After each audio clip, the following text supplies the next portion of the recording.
Harry's wife. There's something not quite right. Hello, I'm H.G. Tudor. We turn to an article provided by Epic Stream, written by Camille Heimbrod. As always, I leave it for you to make a determination as to the veracity of the material. I provide you with an analysis. The purpose of this is to extend your knowledge about narcissism, and I would encourage those of you that have a sole focus on Harry's wife to broaden your horizons and utilize more of my videos, telling you more about narcissism in its purest sense and other famous and infamous people that have been examined. You'll find it both fascinating and rewarding. You will have learned by now, should you have been paying proper attention, that the narcissist is driven, usually subconsciously, sometimes consciously, by the pursuit of the prime aims. That all individuals that come on the radar of the narcissist must be controlled in some shape or form, and there are lots of ways that we do that. We must also draw fuel from those individuals, the life-affirming juice, if you will, that is given to us, that powers us. There's also the acquisition of character traits and residual benefits. Those four things constitute the prime aims. The most important aspects are control and fuel. Because we were created in a lack of control environment in some shape or form, we are hypersensitive to the issue of control, and therefore we are driven to always impose our control over individuals. We need to know that they're under control. We need to keep people under control. We need to get people under control.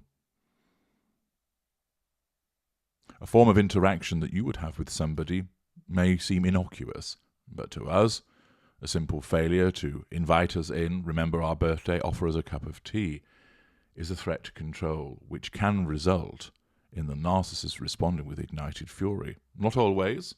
The presence of facade management will mean sometimes that the incident may go unnoticed, with the narcissist not asserting control directly, but doing so indirectly or commonly from a position of staying in a position of withdrawal. The fact remains, we must get control, and the person that has to be controlled the most often and to the fullest extent is the primary source. Sometimes this is a non-intimate primary source, meaning a family member or a friend, and sometimes even a colleague, although that is pretty unusual.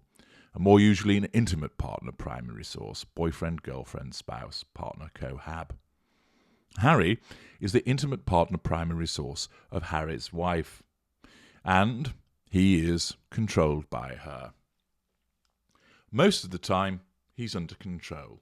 Occasionally, when he argues with her, he's not under control. When he wanders off and does his own thing, he's not under control. When he disagrees, he's not under control. But for the most part, she gets him and keeps him under control. And this has not gone unnoticed. Indeed, in this article, the headline reads, Prince Harry shock.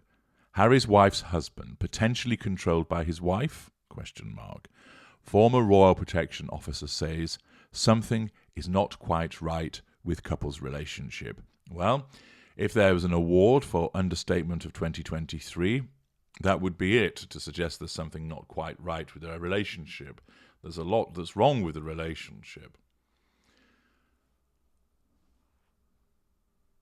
Prince Harry and Harry's wife's relationship has been under scrutiny ever since the couple started dating.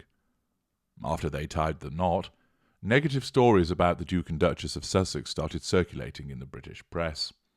And, until today, there have been claims that Harry's wife has been controlling and negatively influencing her husband. That is accurate.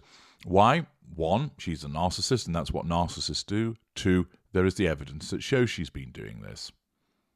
Following their decision to quit the firm, royal fans and royal critics alike seemingly put all the blame on Harry's wife. Even though Harry made it clear that the decision to quit was his, the public still believed that it was his wife who encouraged him to leave everything behind. And the reason for that, again, is that he is in complete thrall to her, and it is the nature of the narcissistic dynamic that he's being puppeteered by her. Just recently, former Royal Protection Officer Ken Worf shared his thoughts about Prince Harry and Harry's wife's relationship. Since he interacted with Prince Harry for many years while he was still young, Worf shared his observations regarding the changes that he saw in the dad of two. According to Worf, some of the changes in Prince Harry might have had to do with Harry's wife taking charge of his life. Well, I think that when you look at the wedding and the public events that followed, an event in Nottingham and London, she, Harry's wife, is the consummate actor, the consummate performer. You could see the look in Harry's eyes saying, "Hey, look what I've got, it's amazing." But where did it all fall apart? Whether he is completely under control, some people say that he is, I can't say that in all honesty, he told The Express. Worf went on to say that something doesn't seem quite right when it comes to Prince Harry and Harry's wife's relationship. If you look at him, up until the point of his marriage, Harry was the Joker, the most popular member of the royal family. Even more popular at that time than the late Her Majesty the Queen, he said. Following the release of Spare, Lady Victoria Harvey also claimed that Harry's wife appears to be Prince Harry's handler because she has so much control over him. As far as it goes with Harry's wife, everything she says is made up. And, as far as Ngozi goes, it just felt like a setup from the beginning with the timing of it and everything. But with Harry's wife, it feels like she is Harry's handler and she completely controls him. Now they have got this other documentary they are doing and they are just going on and on. Harry is just being a complete puppet, she said. It is evident that Harry is being puppeted, and these two individuals can see that and have spoken out about it, along with many, many more people. The necessity of controlling Harry means that the decisions that are made come down to her. You can see the way in which in public he's steered around by her, the hand on the small of the back, the grabbing of his hand, all completely unnecessary, dealing with a 41-year-old woman and a 38-year-old man. But nevertheless, she does all of that because it's part of controlling him and also as part of her ridiculous facade of saying to the world, "Hey, look at us, we're so in love." It is the case, and you can take this as accurate, as a consequence of my understanding of narcissists and the dynamic that we have over our victims, that nearly every decision will be made by her, save where she allows him to make them because it suits her to do so.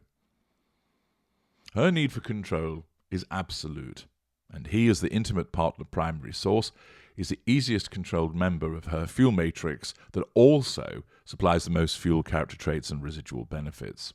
Therefore, he is, even whilst he's in sustained devaluation, of considerable importance and must be controlled. This doesn't mean, of course, that she keeps him chained to a radiator in a basement somewhere, but rather, whenever he appears on the radar, whenever he enters into the room, whenever he telephones her, whenever he text messages her, whenever she happens to think of him, whenever he comes up on the radar, her narcissism directs her to automatically and instinctively assert control over him in some form, whether it's by giving him a kiss, offering some spicy poontang, whether it's shouting and screaming at him, whether it's ignoring him, whether it's taking him by the hand and leading him along the garden path. Her narcissism directs her to ensure that control is asserted over him, in the way that just a couple of people here in this article have noticed, and of course, millions of others. This is the way of life when you're with a narcissist. I'm H.G. Tudor. Thank you for listening.